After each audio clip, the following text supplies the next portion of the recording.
Hello, everyone, and welcome to our universe. The CayVin Universe. Oh, yes, we are your host. I'm Vinny. And I'm Caylin. Of course, you can follow us at the CayVin Universe on social media. And you can email us at thecayvinuniverse@gmail.com. Oh, yes, and that's my chair. It's making a lot of noise right now. I need to adjust it and tighten up the bolts. So if you hear something that sounds like farting, no, it's just my Fortnite chair. So we got a very, very awesome and exciting episode today. We're gonna skip where we talk about other segments, and we're just gonna go straight into it because this season of the Umbrella Academy, I was thinking this whole time there's no way they could top season 1 because season 1 was just so good. But they did it. It was great. It was great. There was a lot of moments. I loved the moments where we were watching, and then all of a sudden something happens and we're like and both of our jaws just drop. Yeah, and then for the notes in this episode, I actually put oh shit moment, because literally every episode did just that. It had a part, at least one part in the episode where you're just oh shit, and I would literally say oh shit. We're gonna talk about the first 5 episodes, so we're gonna break down the first half, and then the next episode, which will probably come out in the next day, because we're so excited to talk about this. We just want to let this episode out. So we have our notes on the first 5 episodes, our thoughts, our breakdown, our review, and then aside for that, I have my oh shit moment, like I said, my badass moment, my funny moment, and then a sad moment of the episode. So we'll break those down. So right on. Anything you want to say before we get into it? No, just that, I really appreciate that you showed me this show. Oh, thank you. Yeah, honestly, I love it. It's such a great show. It was actually my oldest brother that got me into it, and he actually sat down and watched the first 2 episodes of the first season with me, and 2 days later I was done with it, or not even a day. I stayed up all night, just like how we did for the past 2 nights.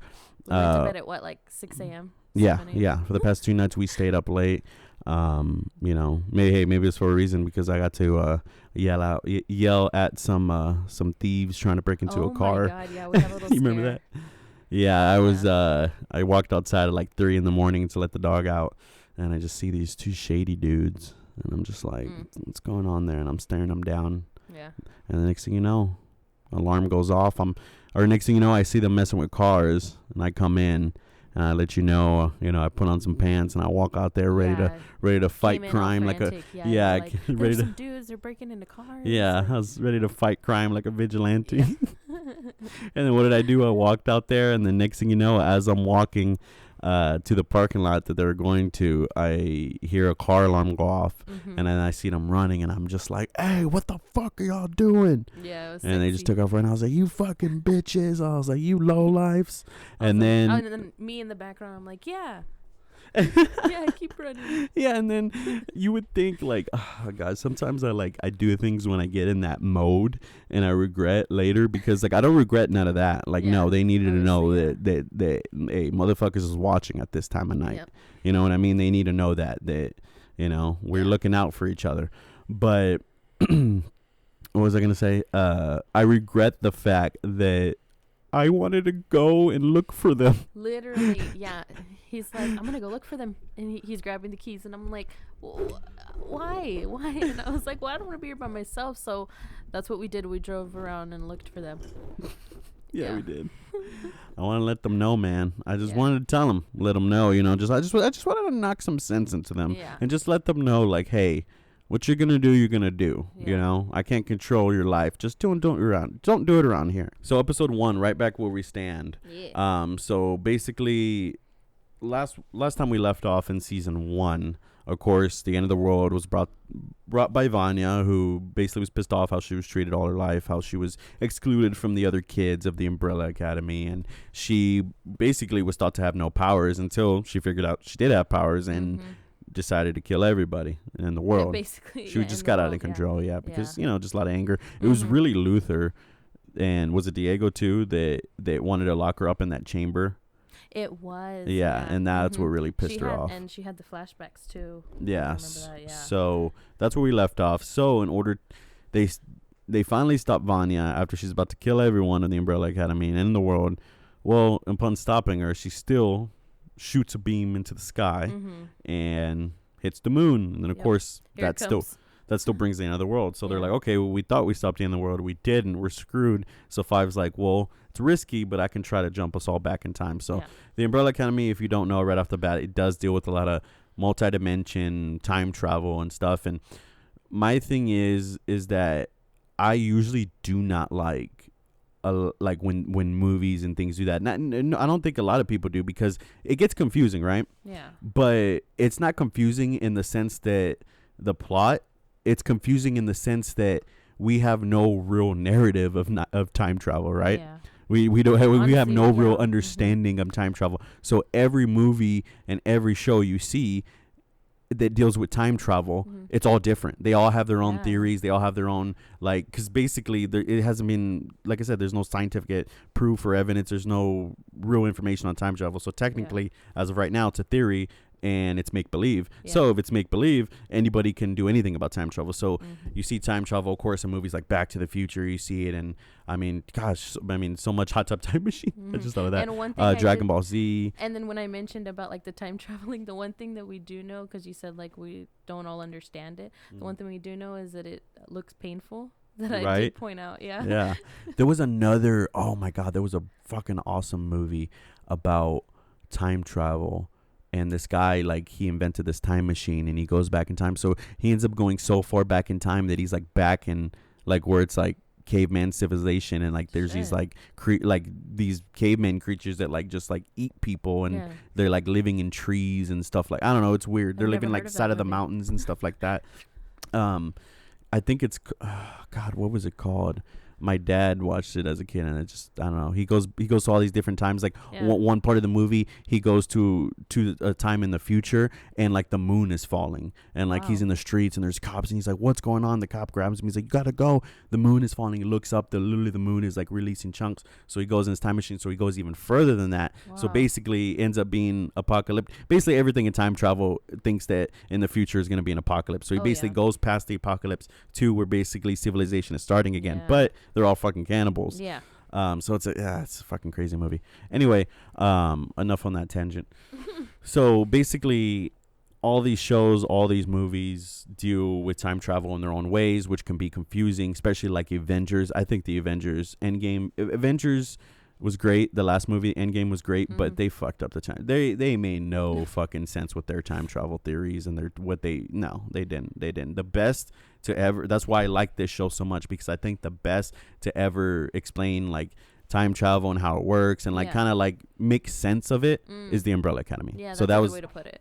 That was my point. I'll probably cut down that long rant a little bit, so because I'm sure somebody. Well, hopefully, if you're listening to this, thank you again, guys. We really appreciate it. All the countries and states out there. So basically, in episode 1, they end up going back in time, but they end up in Dallas in 1960s. Which I thought in the was 1960s. Random. Yeah, which I thought was random until you get to watching more, then you understand why. Exactly, yeah, because if you remember from season 1, 5 was originally sent to assassinate JFK. Yeah. But he, right at that time he was about to, he broke his contract with the commission. He ended up going back in time, which set up all the events for season 1. Yeah. So they end up back in the 60s, anywhere from 61 to 63, right? Mm-hmm. And I say that because, so what happens is they all end up coming at different times. Yeah. They all didn't come together. That was the crazy part, because at the end of the last episode of season 1 was basically them going into the portal, right? And then it just ends, so we don't know where they end. And then it was cool to see like the first episode one by one, and then with the dates, I wonder, it was after like the first 2, I was like, wait, the dates are different. Yeah, exactly. And the years are different. Yeah, it was crazy. And then you had the mysterious guy taking photos, because so when they appeared in the 60s, they appeared in this alley. You know, if you didn't, hopefully, like this is gonna be, I want to let you guys know right now, I'm sorry, this is going to be a very, very heavy spoiler episode. So, but if you are listening to this and you haven't seen the Umbrella Academy, what are you doing? Pause this, go watch the Umbrella Academy and come back and listen to this. Yes. All right. We'll have a lot to talk about. We'll wait for you. Yeah, exactly. We're going to wait right here. We'll wait for your view to pop up. Still waiting. Have you watched it yet? All right, cool. All right, so so they end up coming in the 60s in this alley. And of course, this alley is like has like a window of like some kind of shop. I guess it's like a print shop, right? Yes. It was, yeah. And then there's this guy taking pictures of every time they come out, which, you know, he becomes a good character. We'll talk about in a second. But when 5 gets there, apparently 5 was the last to get there. So that opening scene, which of course they showed a few days earlier before it, or basically on 5, media, 5 shows up in the 60s. The Soviets, the Russians attacked, you know, attacked the U.S. Shit's hitting the fan, and then all of a sudden, Vanya, or you see 5, or, you know, standing right next to that tank, and that tank blows that bullet, and then Vanya just fucking decimates the bullet. You see how badass everyone is. The Allison, when she's I heard a rumor, I blew your minds. Yeah, that was so badass. Diego with the freaking dodging all the bullets, and as he's jumping in the air, twisting, dodging all the bullets. Luther coming out of the sky when he was saving Klaus, because Klaus threw that army of the dead, and it's like, I knew something was up. I knew something was up, because I was like, there's no way first like 5-10 minutes of the episode they're already all badass. And then, you know, Hazel comes, you know, from season 1 and tells 5, hey, you got to get out of here. And then sure enough, nukes, blows up the world. 5 has to basically go back. So 5 shows up in the 63, so then I guess 5 essentially has to go back to 61. To find all of them. Oh, no, exactly. Because he went back 10 days earlier, because he was still the last to show up 10 days earlier, because they're all already there. Yeah, you're right. Mm-hmm. So, so 5 goes back 10 days earlier to kind of, you know, everyone's still all separated, so he has to find them all, and, you know, basically that's going to be the plot of the next 5 episodes, essentially. Which I did like. I do like how, like, I even said this for season 1, the first 5 episodes usually set everything up, but still have badass scenes and still have entertaining scenes and funny scenes and sad scenes and oh shit scenes. But the last 5 episodes, that's when shit really hits the fan. So because I feel too like the first 5 episodes in this case were like kind of telling everybody's little separate stories, right? Because they all so showed I really up like that. And then when they all got to come together, it was even better, you know. And how they did it too, like how they kind of had their own little separate ways of coming together, and then they all came together. That was they bump cool. into each other. It's like, what? Exactly. I mean, because they're all in Dallas too, so that's cool. Dallas is a big city, but I bet in the 60s wasn't as big as it is now, probably. Luther was there for a year. Allison was there for a year. I think Diego said he was there for like 6 months. Basically, they're all there, you know, for their own for a long period of time. You know, over 6 months, except for 5, who showed up late. But so Luther became a underground bare knuckle boxer, and actually worked as a body man. I guess they said it back then instead of bodyguard, body man for Jack Tunney. And if you know, y'all don't know, Jack Tunney apparently was the guy that killed Lee Harvey Oswald, the guy who shot the guy who the government, as we know in our timeline, says shot JFK. So you had that Diego. Ended up getting arrested and ended up in an asylum, in the nut house, with this new character named Layla that we thought was just some chick in the nut house with them, but we find she plays a little bit bigger part. One thing I did want to point out is how like everybody kind of got, well, except for Vanya, she kind of looked the same, but everybody got their own like little change in look. Right? Yeah. So like Klaus's was more of like, in my opinion, he was more like outfits and more like hippie, and I mean he started like a cult, gypsy. So he started. We were gonna get to that. Yeah, we're gonna get to that. Yeah, he started a cult. I liked his long braided the long like beard, and I never even realized. I meant to go back because I'm curious to know when he lost it. When he shaved it. Yeah, I was like, what? But in season 1, Allison had like her blonde curly hair, and then this season she was like a brunette with like straight hair. Yeah, straightish. Yeah, and it was too because you know I guess they had to adapt for the time, you know. Yeah. Because when they did show, like, for example, later on we'll get to it, when they showed Allison come and then she ends up in the beauty salon, and you see how everyone is dressed in the beauty salon in the 60s, and you see how she's dressed from 2019, you do like, oh wow, like there really was a difference in styles, like, you know, things they just had to fit in. So yeah, we had Klaus that ended up being a cult leader. We find out later that, you know, how he got to that. Allison, like I said, works at a hair salon and is a civil rights activist with her husband. Yeah. So that was pretty cool. That also plays a bigger part, which we'll get to. And then 5, of course, last to show up. We know about that. And then Vanya, craziest. Vanya, basically the villain of season 1, showed up in the alley, walked out, got hit by a car, has amnesia, and ends up on a farm as a babysitter with this family. It's a boy with and it's crazy. It was a boy, and he has autism. Yeah. But back then they didn't know what it was, and it that's one thing I did. I want to is maybe not the best word, because I like the spot. I guess I can say it, the spotlight that is shed on a lot of problems in the 60s, especially when it comes to racism and segregation. Some of those scenes really pissed me off. How just people were treated that way. So of course my sad moment of the episode was in the beginning when Hazel took 5 10 days earlier, and there's a new. Hazel and Cha-Cha were sent from the were assassins sent from the commission to kill. The commission, basically the commission assassins are sent to kill anyone that messes with the timeline.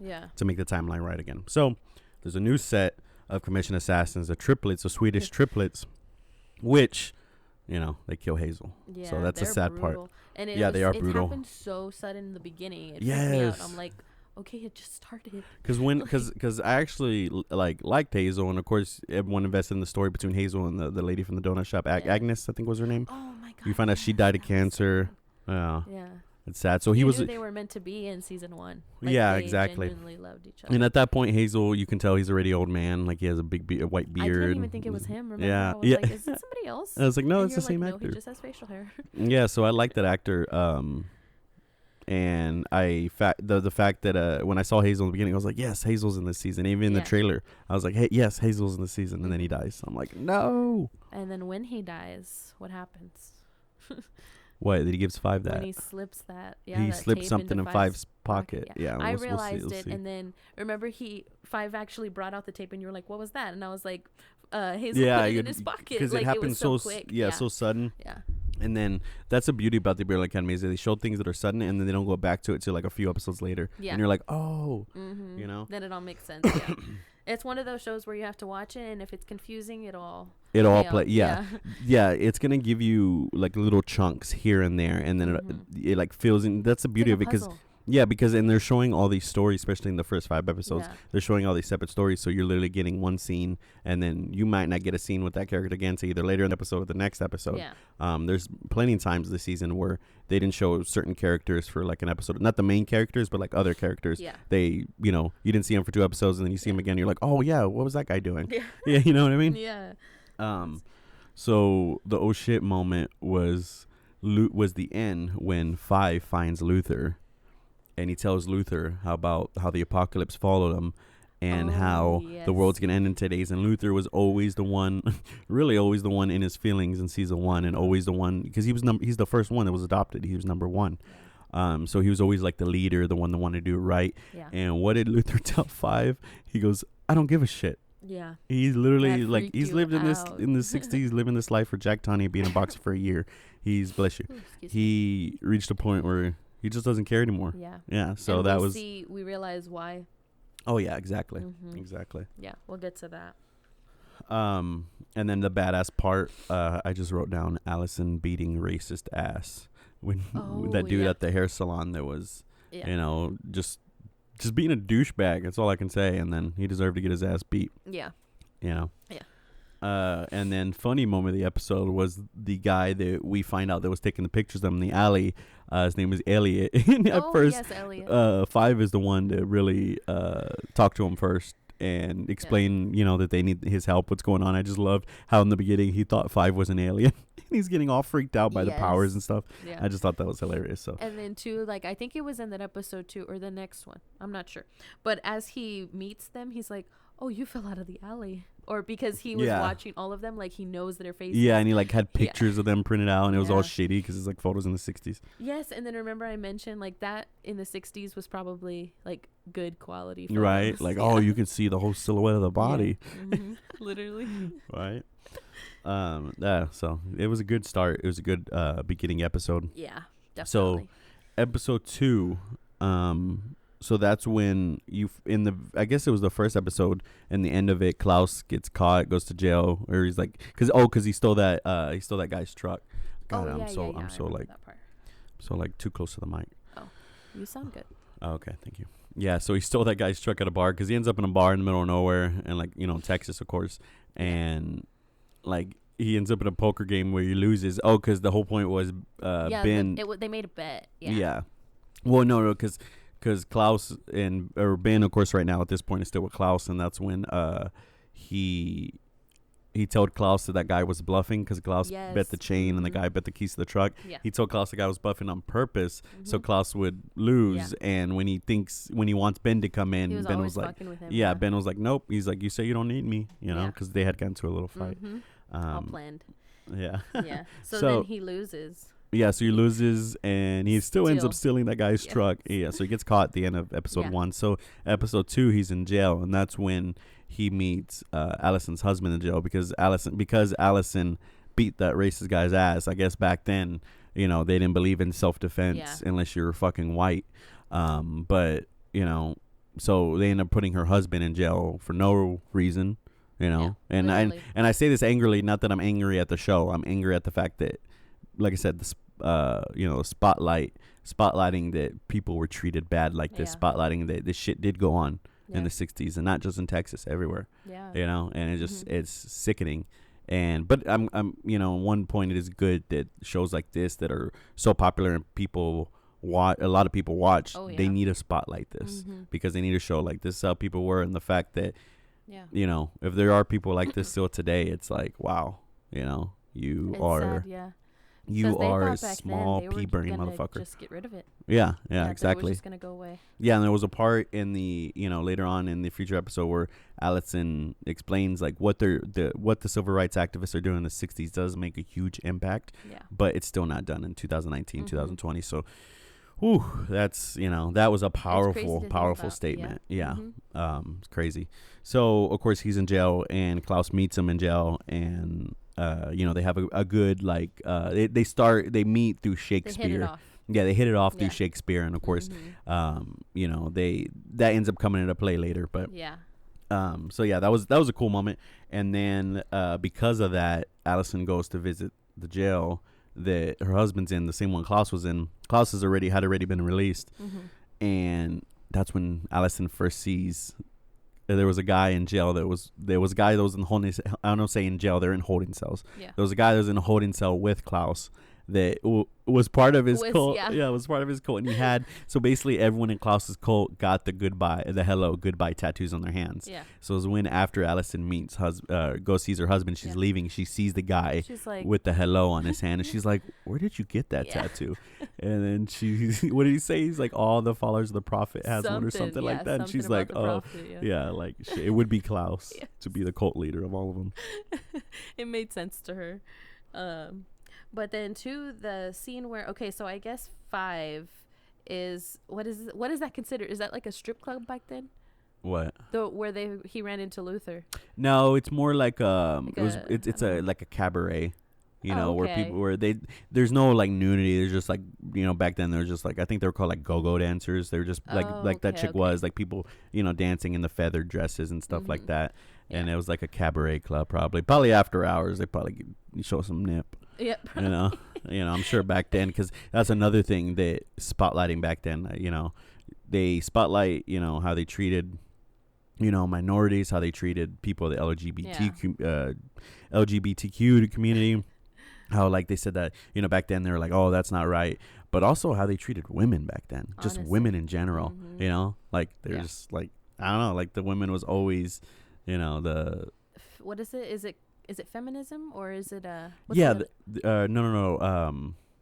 sexist. Yes, that's the word. There was a lot of sexism going on. There was a lot of misogynistic behavior, and again, still exists today. And then there's people like, oh, well, things, need to stay the same like they were the old time. Like, okay, tell that to the fucking Amish. When's the last time you seen an Amish skyscraper? You know why you haven't seen an Amish skyscraper? You know why you haven't seen an Amish fucking plane?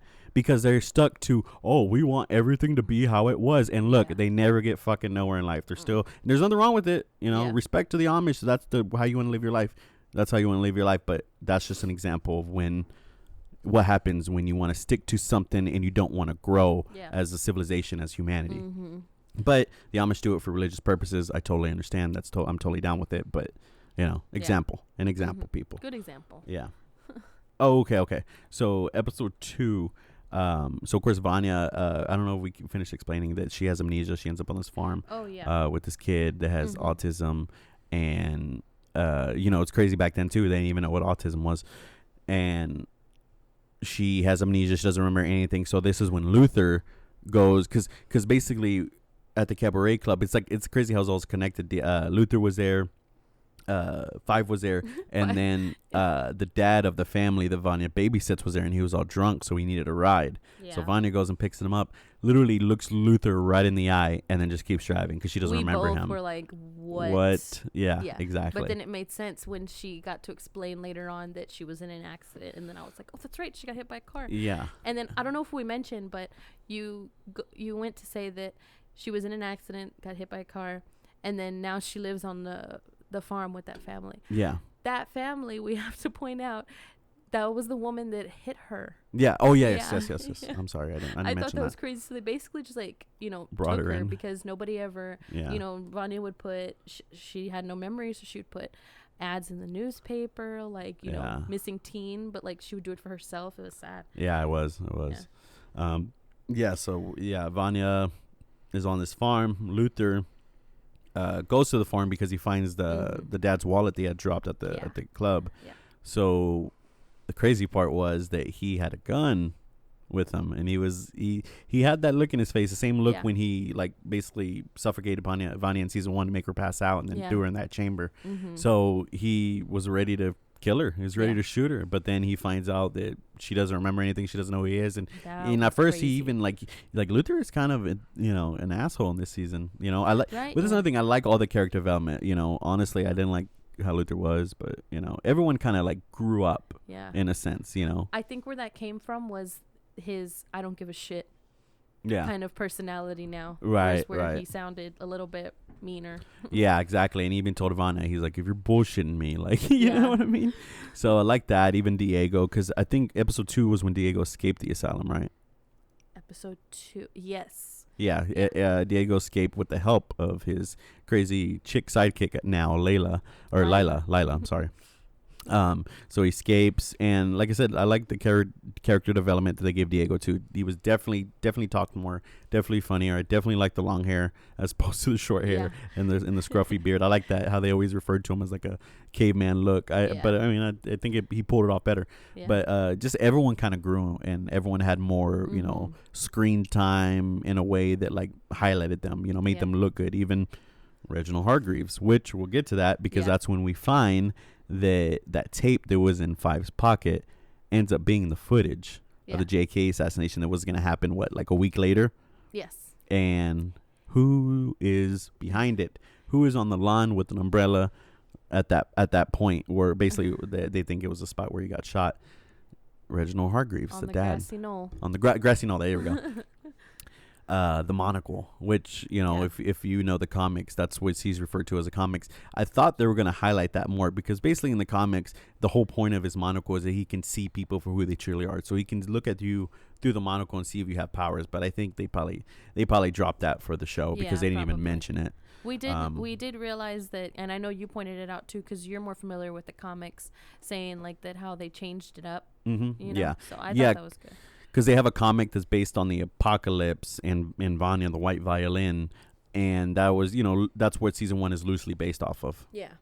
Season 2 was about the comic Dallas, which was loosely what season 2 is based off of. And then season 3, if you don't already know, if you don't want to know about this, jump 30 seconds. But season 3 is based on the next comic, Hotel Oblivion, which is about this hotel that apparently houses all these powerful prisoners of these powerful the other powerful beings that was born, because remember it was 43 people that were born that day. Reginald Hargreaves only adopted 7 at the same time. Hargreaves only adopted 7, so where the fuck are the other ones? We'll find out. He's making sure maybe we'll find out later this season. Yeah, exactly. So sad moment was that Luther wanted to kill Vanya. Oh shit moment was the dad behind the assassination, the Hazel footage. Definitely. Funny moment was when we first saw Pogo again, and of course season 1 Pogo's an old I was gonna say old man, but an old monkey. He's an old chimpanzee. Yeah. And in season 2 he's a baby because they go back in time. Yeah. You know, they go back in time, so they highlight that later. Yeah, little baby Pogo. Yeah.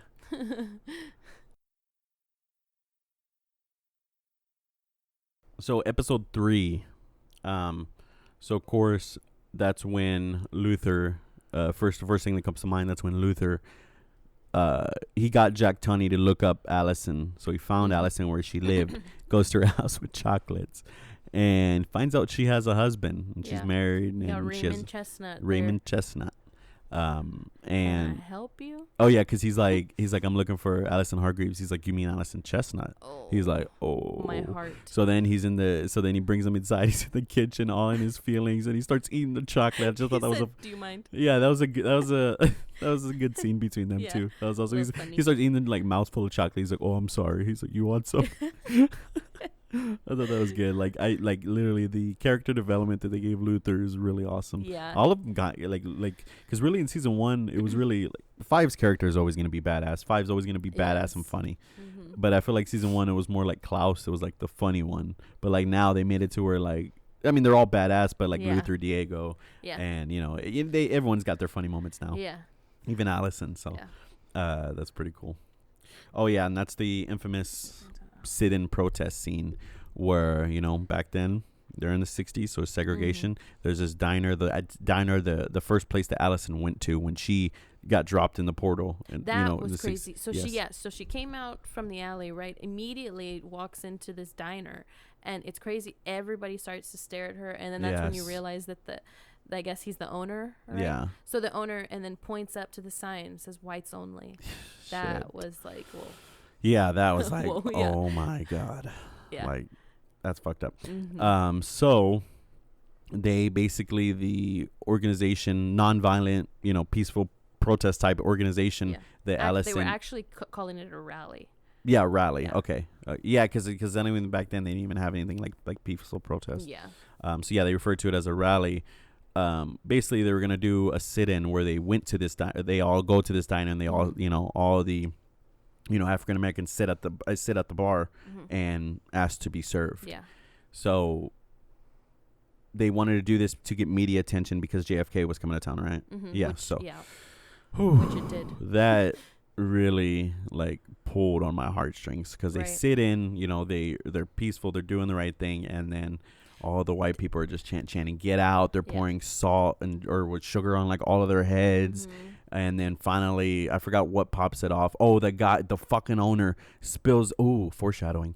The owner pushes the coffee and spills it on Allison's lap. Yes. And that's what started. That's what she got up, and then everything started. Yeah. Then they were like, oh, it's a riot. Yeah. Then they were like, oh, she's rioting. Let's get all these fucking white cops to start beating on these black people. Like, it's terrible. How violent so quickly? Yes. Like, yes. And who was the violent ones in that situation? Who was the violent ones? I bet you can guess. The white people. I bet y'all can guess.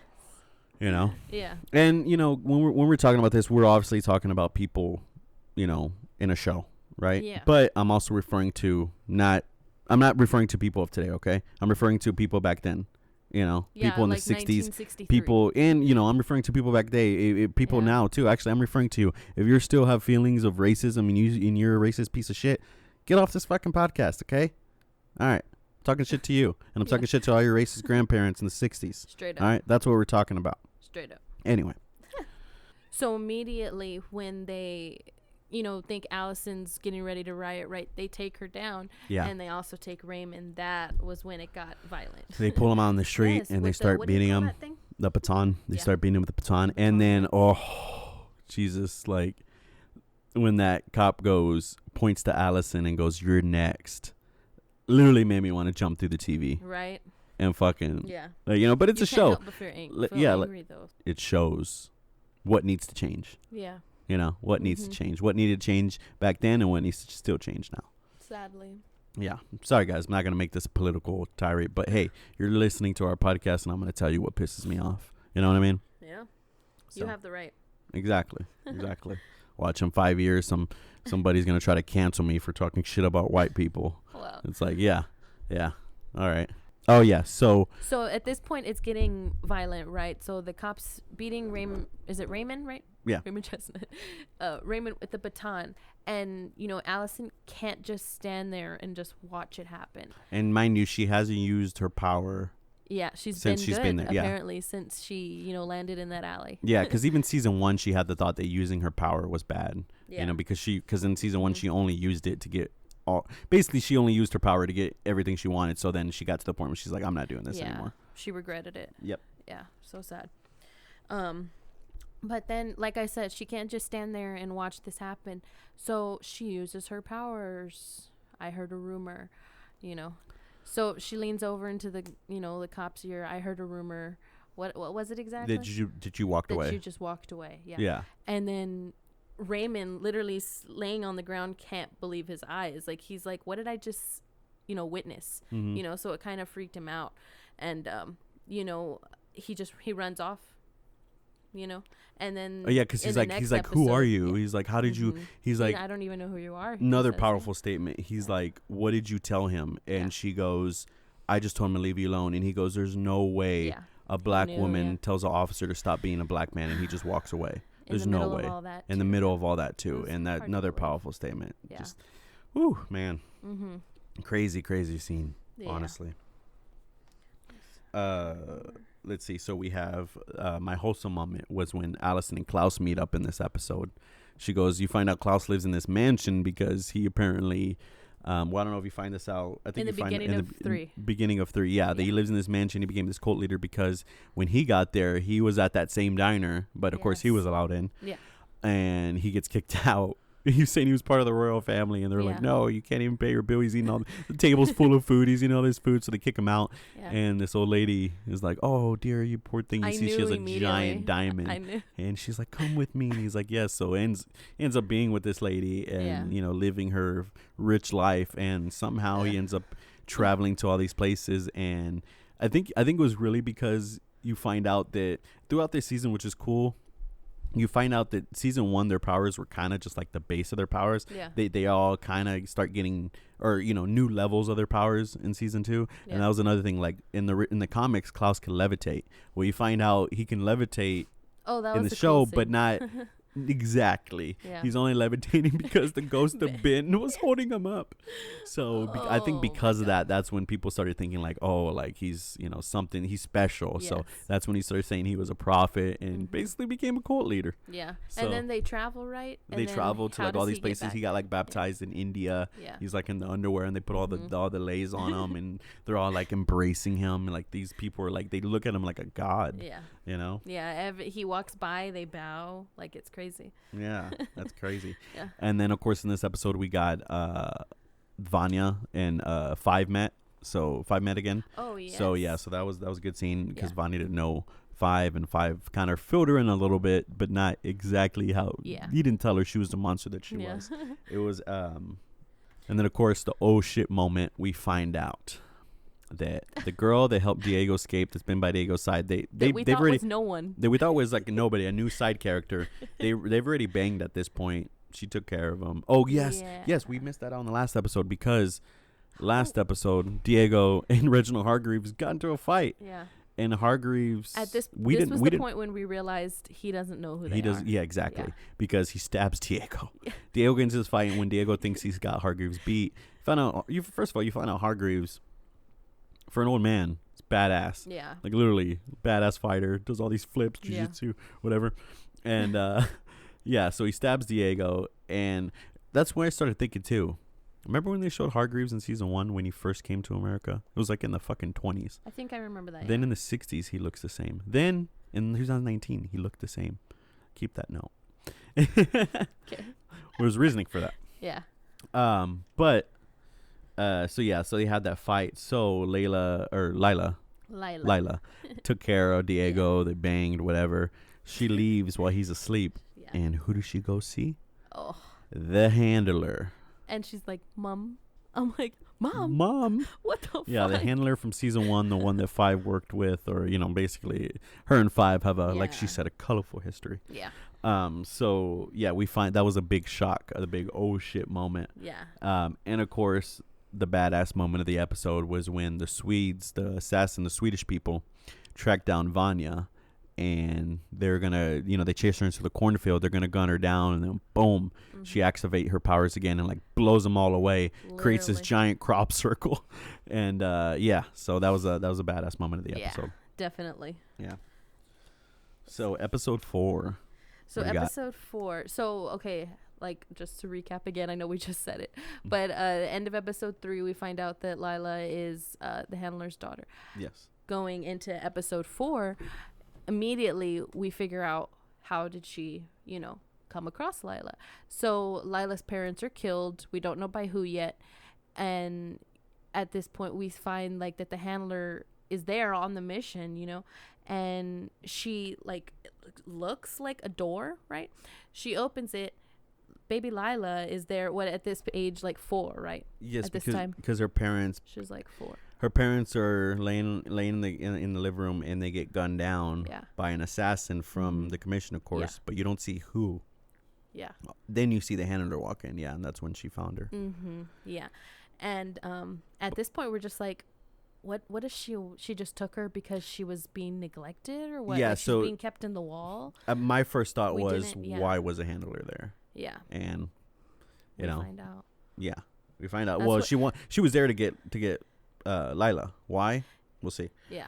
Well, later on this episode, we'll explain. Or maybe I think part 2. We find out more in part 2. Part 2, yeah. Yeah, we find out more. That's in part 2. when shit hits the fan. Yeah, exactly. So Lila is the handler's daughter now, and of course, the handler at this point in episode 4 had been demoted by the commission because of AJ. Demoted by AJ, who is from the comics, but basically is a guy who's a super intellectual fish that basically isn't a human body. Literally. Yeah, but the head is just a fishbowl with the fish in it. Yeah. And even when he's talking, the little fish mouth is like, yeah, it's so cool. So AJ is, of course, we didn't know who he was in season 1, but we knew there was people higher than the handler. So we find out that he is basically the handler's boss. Mm-hmm. And actually, I like this. Really? Like, I'm sitting right you here. Look comfortable. Yeah, I like this. I'm like, literally this whole episode, I've been trying to find a comfortable position, and I think I finally found it. You got it. Towards the end. What was I talking about? Oh, yeah, so the handler got demoted, blah, blah, blah. She's like, basically she got back to, she's literally sitting on 5's desk from season 1. Yes. Yeah, so they demoted her because she messed up she basically becomes everything. An analyst, gets demoted to an analyst. Yeah. And then, God, my notes are everywhere. What do you got?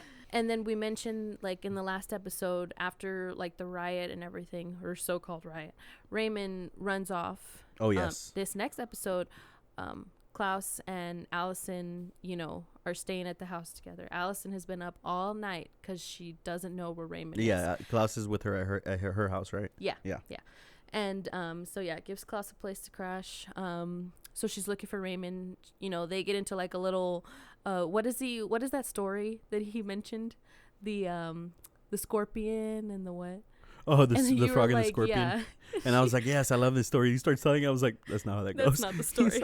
He's like, they're wagering on like what's the price to get him across. And Alice is like, what does this have to do with anything? And I was like, yes, that's a great, meaningful story, but not for this situation. Right? Yeah, which made it funny. Yeah. Yeah, exactly. And so she storms off and, I'm going to go find my husband. Yeah. Come to find out, her little activist group that they meet at the hair salon. Mm-hmm. Yeah, they were meeting without her. Yeah, so that's when Raymond told her, like, you need to explain to me what's really going on. Mm-hmm. And she gave him a look like she couldn't, and he walked away, and she's crying, so she walks away. And who does she bump into? I actually have this down as one of my funniest moments. Like, Luther eating, like, what is it, like 5 trays of barbecue is, like the funniest 10. thing. They need to have, like, at least next season, please, if any, Steve Blackman, if you're listening to this, next season, please, at least in one episode, at least in one time each episode, have a scene of Luther eating. Because I think Luther eating is the funniest thing. He's eating 5 plates of barbecue. Amount of food. Like exactly. Like even in season 1, when he's eating those hot dogs. Yes. And then there's a part that I have a funny moment. I'll just say it from the next episode is when he's eating that giant bowl of eggs. And then I'm like, how does he cook that? And I thought, like, okay, they probably cooked all the eggs first and then just threw them in the pan. Yes. And see, so much goes on in this thing that we forgot the episode before that. Luther had that fight, and before the fight he was in that giant steak, but that's the fight that he basically threw. They say he threw the fight and he lost because he was all in his feelings about Allison. So he tells that guy that he was fighting him, he's like, I want to feel all the pain, give me all the pain. So the guy just beats the shit out of him. And then Jack Tony's all pissed off and wants to kick him out. But yeah, just Luther eating that giant steak, like eggs, like it's just hilarious. And then Allison walks up and she sits and there's just what is it? Remnants of ribs. Yes, he's like, oh, let me move this. Let me move this out of the way for you. And then, of course, funny.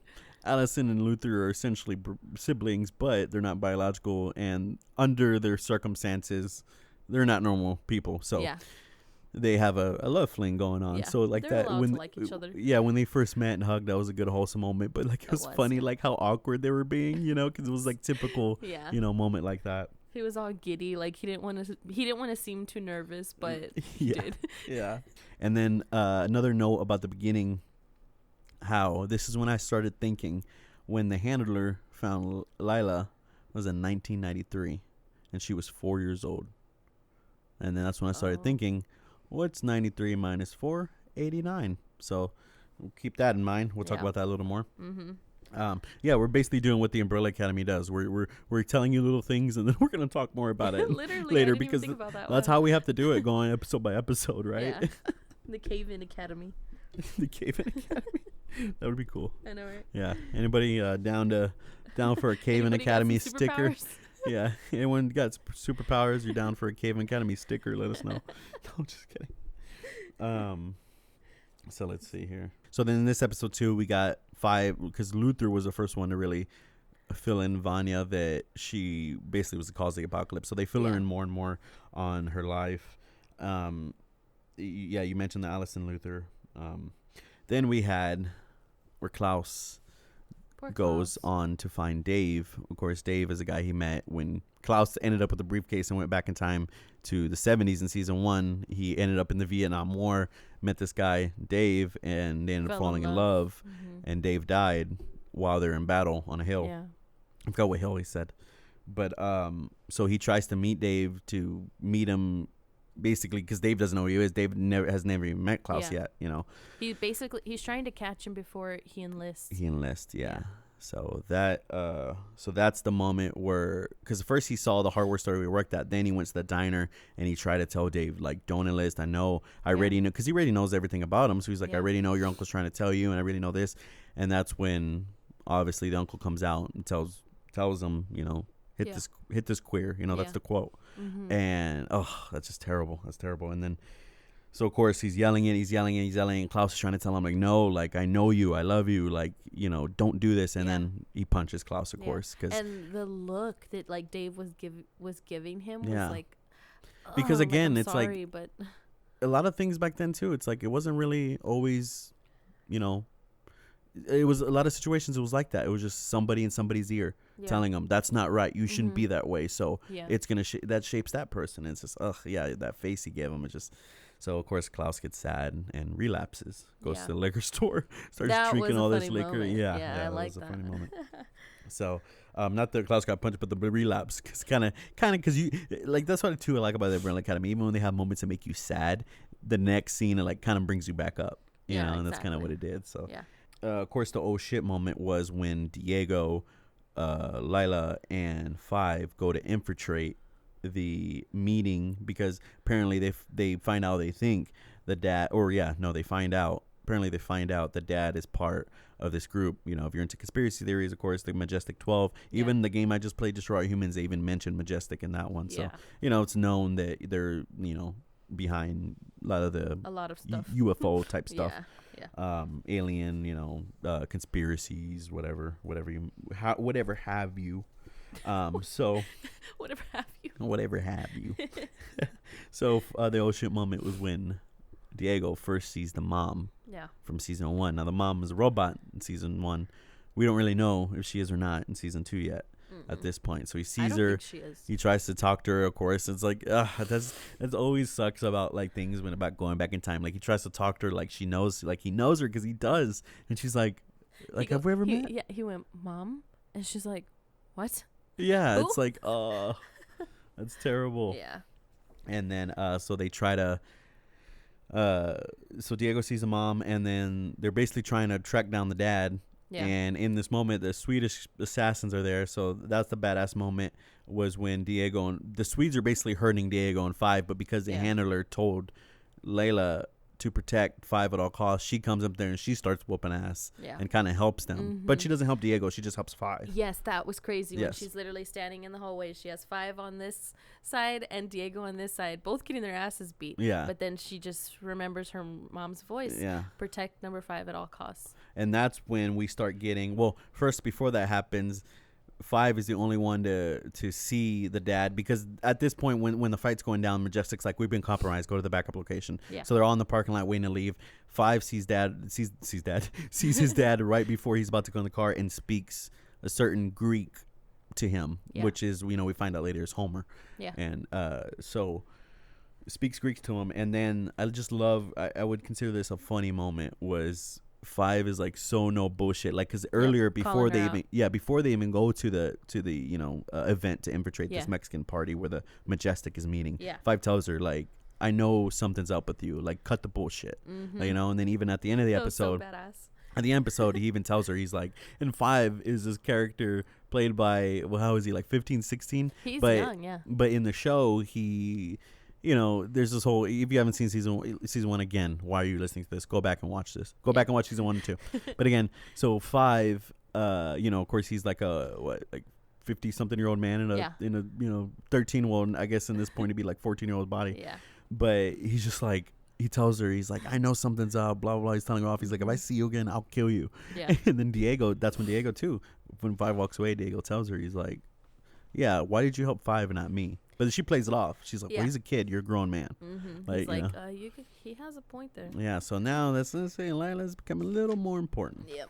Sad moment was when Harlan, the autistic son that Vanya helps take care of on the farm, has an episode, runs off, and falls in like a little, in the country they call it a tank. Yeah. It's called a tank because it's not really a pond. It's a man-made pond is really called a tank. So he falls in this tank, and Vanya uses her powers to literally like push the water back and save him. That was pretty powerful. When she pulled him out of the water, or she didn't really pull him out of the water because she pushed him back. She picked him up from the piece of the ground where he's at, where water once was, takes him to the surface. Water falls back down. He's dead.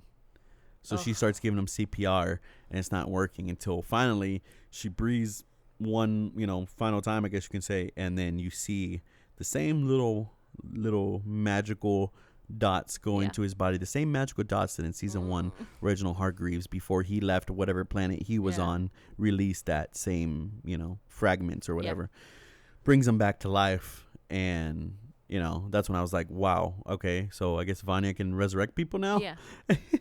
I think that was cool too, like how we saw more of, like, we knew what their powers were in season 1, but I feel like we got to see a little bit more, like we never knew Vanya was capable of that. Exactly. So they like bring that into the, And I think that's the point too. And it's like, honestly, of course it's not super realistic because it involves time travel, and time travel could be real, but it involves like powers and stuff like that. But in a sense, if you're gonna have something that's gonna progress over seasons, you would want to have it like that, where these people have like your base powers are still badass, but you find out later they not only do you find out they can do more and more, they find out they can do more and more. So that's more realistic versus like kind of like Iron Man, every Iron Man movie, his suit got like a little bit better. Yeah. So things like that. Yeah. Episode 5 started off with, so the mom, I guess, used to be like some scientist. Yes. Right? Yes. So yeah, it starts off with her, and she's like opening this crate, and of course it's Pogo, so sorry, I'm just scratching my balls. Oh. Sorry, my balls are itching. Sorry, I'm sorry, go ahead. And so because when I did that, you gave me a look like, what are you doing? Oh. Yeah, and so we're married, we or I said we're married. We're almost married. We're a couple. Yeah. I don't want people coming back 5 years say, "Oh, he told this girl on his podcast he's scratching his balls." Yeah, I told my girlfriend, soon to be wife, on my podcast. You fuckers. Anyway, yeah, go mind on. your business. Yeah. So the mom is like the scientist, and she's opening a crate, and here comes out little baby Pogo, like Aww. the little cutest little thing, you know. And so basically throughout like the big, like what is it called, like the opening? Yeah, I guess you can say cold opening. technically it's like a cold intro. Yeah. Technically, yeah. So you know, she takes him in, and they, I guess, train him, right? They're gonna send him to the moon. Train him to space. Yeah. Send him to the moon, and the day finally comes when they send him, and things don't really go so well. Yeah. And you know, he's able to get back, but you know, he's not breathing. So that's when we see the serum that, you know, he had injected to him, and the same serum that he injected to Luther, in season 1. Yep. Which is brings why Pogo back to life. if you don't know, which you should by now if you're listening to this, of his apish body features. Yeah, like yeah. Yeah. And then too, did you notice too the serum, because basically Pogo gets sent to the moon because they teach him how to do everything he needs to do. What is going on with that? Is there like some kind of timer on this?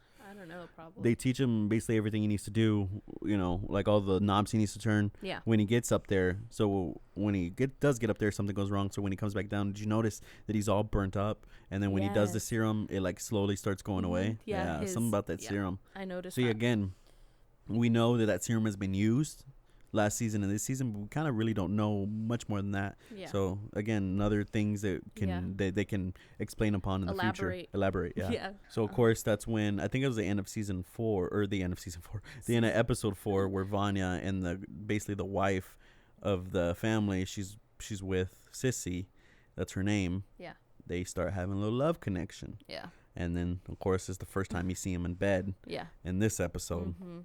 So and if you they're talking about going away, they're talking about leaving. Like so, like, and do it. Yeah, and honestly, the dad Carl is wasn't really a bad guy. It's the same dad from, the same dad. You're the one that told me this. It's the same dad from It. He's Beverly Marsh's dad. And like a minute later, I'm like, oh, it's from the It movie. Yeah, Beverly Marsh's dad. Yeah, and he's nothing like he is in that movie. He's actually a real I mean, he's as wholesome as any guy can be in the 60s, because he's a good guy, he provides, but he's, like I said, he still has that sexism and what's the word, discrimination with him, that little part. But when it comes to you can't can't help but blame him when Sissy's getting upset because he wants this and he wants this. But it's like, he's just trying. Like, he literally said in one of the scenes, like, I just want your attention. Yeah. You know, like, he could tell something is up. Yeah, and even she said, like, he's a good man, but she just, and again, another problem in the spotlight, that there was people like that back then. Obviously, this girl, Sissy, she's doing what she thinks is right by society. She has a kid, she has a husband, but in reality, she loves Vanya, because she wants to be with the woman. She's not she's just living the life that she lives because she thinks that's what's right and that's what she needs to do. But in reality, she really wants to go away and have this other life. And that just, again, another problem that people faced back then. Well, I was going to say it could be like they just didn't really get to be who they wanted to be because they just needed to live by what society everybody standards. Else thought was, exactly, what everybody else thought was right. Yeah. People are just going to realize, like, I just need to live my life, mind my business, and as long as no one else is breaking the law or doing anything to physically or harm you or anything, or talking shit in a way that's gonna ruin you, or talking shit in a way that's not true, like, unless they're doing something like that, let people live their lives. Who cares what people do? Live by the golden rule. Talk to somebody, and you'll know sooner or later if they're a piece of shit or not, and then adjust them accordingly. But at first, give them all the benefit of the doubt. Treat them like you want to be treated. Exactly. Let's see, episode 5. Finding Cece in bed. That's when, and then that's when they find out that the dad sends the invitation that he wants to meet with them. He wants to meet with all the kids. First, this was the first episode that they all came together. Yes, the family meeting. Family meeting. Yeah. Yes, the family meeting, and then the family meeting is when you realize that Luther had talked to the dad, and that was a sad scene. He literally took a bus, traveled, and like, tells him like, "Oh, I'm your son." He's like, the dad, because that dad doesn't know. Makes a fool out of him in front of everybody. Yes, because the dad's having a party at the Umbrella Academy house, and Dad's like, he's like, I'm your son. He's like, no, you're not. And then he tries to explain to him like, no, blah blah. And the dad's like, the dad just goes on. He does this throughout kind of the season. He like, it shows the side, like the mind control he has on his children. Yes. And he just goes off and just tells them off in the most intellectual like way where you can't say anything back. And they just end up crying. They always end up crying. He just yells at them until they cry. Yeah. Like these fucking superheroes. This fucking giant ape man, super strength, most powerful man on the planet. Yeah. And Reginald Hargreaves just gives him a verbal lashing and brings him down. Even Diego too. I will skip to that because this is gonna be in part 2, but we'll talk about just a little bit of part 2. Whenever Diego talks to the dad, whenever they meet with the dad, because they do end up meeting with the dad. Like I said, that's not a spoiler because you should have already fucking watched the show. But so you meet with the dad. Now we're just angry about it. We're like, if you haven't stopped listening by now and haven't watched, then I don't know what to tell you. Yeah, exactly. Yeah, we're not. Yeah, we're totally spoilers. So when Diego meets the dad like basically tells him like, no, you think you're a hero, you're not. You always think you're basically like, because Diego is like even though he's number 2, so he thinks he's the guy that always knows right. He wants to be the one to save JFK. Like, I'm gonna be the one to do it by myself. Blah blah blah. And the dad just again gives him a verbal lashing, tells him who he really is. And what does Diego do? He cries and his stutter comes back. Ooh. You know, that stutter he had as a kid. Oh, that's crazy. That's crazy. But so they have that family meeting, and then Luther explains seeing the dad, and then that's when they find out later episode they get that invitation to see the dad. Yeah. So. And if it makes sense because like how we mentioned before in whenever like 5 approached Luther, right, with all the world's gonna end and I don't give a shit mentality, that definitely originated from that conversation he had with his dad that just brought him down, that just made him realize I don't give a shit. That's what it was. Yeah, that was like his breaking point, like where he was just like, all right, fine. See, I didn't catch that. Wow. Yeah, that's awesome. Yeah, because that's what it was. Because I figured because he was just the environment he was in, bare knuckle boxer around Jack Tunney, I figured he just didn't give a shit. He liked the life he had. Something definitely had to, and that explains it. Because it would be Luther to be the first one to go actually track, like literally. Yeah. Because technically, before he tracked down anyone else, the first person he tracked down was the dad. Yeah. Well, maybe he thought if he went to the Umbrella Academy, maybe he thought everyone else was going to be there. Yeah. But no, nobody knew who he was. And that's when he told him, like, I'm number 1. Like, you. No, he didn't say you sent me to the moon. I thought he said that. No. Did he say that? He doesn't say that until the dinner. Oh, okay. So, and then that's when the end of the episode, we find out that Allison, they all find out that the world's going to end. So they basically all say, like, we need to do what's right, like fuck it with our own lives. So that's when Allison goes to her husband, is gonna tell him everything. That's when Klaus is gonna go back to his cult, tell them everything. Yeah. And then Vanya, where is Vanya at? Vanya and Sissy. We know that what's going on there. There's basically a little love triangle going on there. Yeah. Well, no, wasn't this the part? Okay, the part that Sissy, this was the only time that she irritated me, was like that morning they were laying in bed. Going back to what we were saying before, they're laying in bed. They're like, "Oh, let's do it." Like she's like, "If I told you we could leave and start a new life, would you go?" And she's like, "I'll leave right now." And then the husband shows back up, and she's completely different. So Vanya, during this time when they're like, "Okay, I'm just gonna confess. I'm gonna go return to my cult." They're all doing their own little thing. Vanya decides, "Okay, well, I'm gonna go tell her so we can all leave together." And then her whole mood changes, and she's like, "I can't leave." Yeah. It's like, what? That's not what you were saying this morning. And there goes a good example that when she was in bed with Vanya, that was the real her. When she was at the house making, or in the kitchen, because that's another thing. Again, 60s. Every time they show that woman, she's in the fucking kitchen. Like, why? Yeah. Anyway, washing dishes or something. Washing dishes or getting a beer or making supper, picking up the plates. Anyway, she offered him a beer. Her husband Carl, right? Like numerous times. Oh yeah, I guess that was like a thing. Yeah, that's the thing. That was a thing back then. But so she, like I said, when she was in bed with Vanya, that was the real her. But when she was in the kitchen, around the Carl and the family, that's her act. Yeah, that's how she has to be in society in 1960. In the 1960s, sad. Be yourself, guys. Well, and that's what's nowadays, where I think we're learning that more and more. Yeah. Just be yourself and or be yourself, and then don't worry about other people. Well, during this time, everybody's doing their meeting, doing their own thing. The handler and Lila are trying to figure out what to do on their own thing. Right. So the handler, obviously, if you don't know by now, she's a bitch. Yeah, Some evil bitch, always trying to ruin she everything. always has a plot. Yeah, exactly. So, well, if you're an assassin with a commission, you get like these what are they called? Oh, those like I don't know. They're like tubes. They're kind of like, remember how like tubes the bank, with, like hidden messages, like the bank like sends those little tubes across. It's like that. Yeah, you get these tubes sent down the chimney like a hidden message. And it's basically like your mission. You know? So she fakes this mission to basically like have these Swedish guys go against Diego, right? And because in the beginning she had Layla get Diego's knife, and I'm like, why would she need Diego's knife? And then she was doing like this arts and craft project. I'm like, what is she doing? Yes. So what she does is make a fake assignment, right? It's crazy. Yeah, fake assignment with coordinates on, so they know exactly where to go. They end up in this forest, and one of the Swedish guys is realizing the knife in the tree, gets closer. What is that? He's like steps over like a rope. It's like a trigger, like a landmine trigger. Yeah. It's basically like a bomb, blows him up. The only thing left of him is like his ankle and foot. So it's crazy. And then, well, I guess you could say the sad part is when they try to honor their brother. Yes, because they have, so that's the ending scene. So in the ending scene, they're playing, Hello from the Other Side, but the Swedish version. Yeah, but a cover and then in Swedish. And that's when you see. Beautiful. Oh, yeah, it was beautiful. It was very beautiful. And that's when you see that Klaus, like going back to his call, that's when you see Allison telling her husband, like, sit down, we're going to talk. Yeah. And then that's when you see they have a little boat on a lake. With the brother's little foot and little ankle on it. What do they do? Just light it on fire? And they just one of the brothers, like, it just shows you how badass they are. Shoots a fire arrow into the boat, lights it on fire, honoring. And then because at this point the Swedish dudes don't talk. Yeah.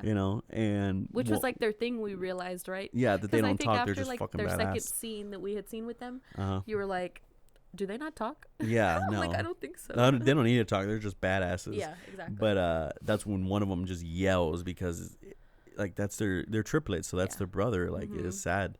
So with that song too, the Swedish cover, man, it was beautiful. Them tear ducts, man. And that was my oh shit moment. Was the Swedish brother's death. Badass moment was when we first had the fight between Five and Layla because Five sees her again, follows her, and he told her if you see her again, he's gonna fuck her up. Yeah. So. Sees her again, follows her, they get into this fight, and that's when I'm starting to realize a little more and more something's up with her because Five is using his teleport to go get her, but every time he teleports to her, she's in another spot. She's too fast for him. Yeah. So I don't know. There's something people. We'll find out in part 2 of this podcast.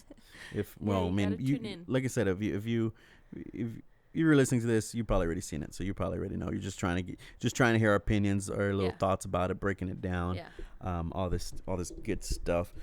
So, let's see. And the funny moment was, of course, Luther's big ass bowl of eggs. Yes. Yes. So, all in all, what would you rate? Like, let's see. Rate episode 1 through 5. Yeah. Well, what would be your favorite out of the 5? Oh, my favorite would probably have to be, honestly, I think when they all get back together again.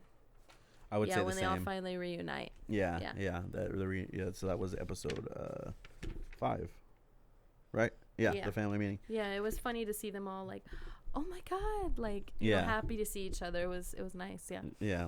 It was good. And for a lot of people, the first 5 episodes, if you feel like these drag for you. It's setting up the story. They set up the story. It's like a ramp. First 5 episodes, you're going up, setting the story up, and then, whoo. Yeah. As soon as that climax hits. Yep. It's gonna be downhill. It's downhill, but I mean a good downhill, like. Oh yeah. Fast ride, and shit's gonna hit the fan. So. These first 5 episodes are great. Yes, we've already seen the whole season already. So tomorrow we're going to sit down and talk about part 2, which will be episode 6 through 10. While it's still fresh in our mind. While it's still fresh in our mind, yes. So I'm excited. I'm excited. What do you think? I think I have to pee. Oh, man. All right, let's get out of here. Well, thank you so much for listening. So we hope you enjoyed this season. We hope you enjoyed this podcast. Talking about the season. Let us know what you guys think about the season, about the show. It's an amazing show. It's one of my top favorite shows of all time. Exactly. For you too, you would agree? Oh, nice. So let us know what you think. Hit us up on email, Instagram, wherever you can find us. Let us know. What you got to say, Caylin? Nothing. You good? Yeah, I'm good. All right. All right, ready? Well, thank you guys. Peace and love. And you will hear from us soon. Bye, guys.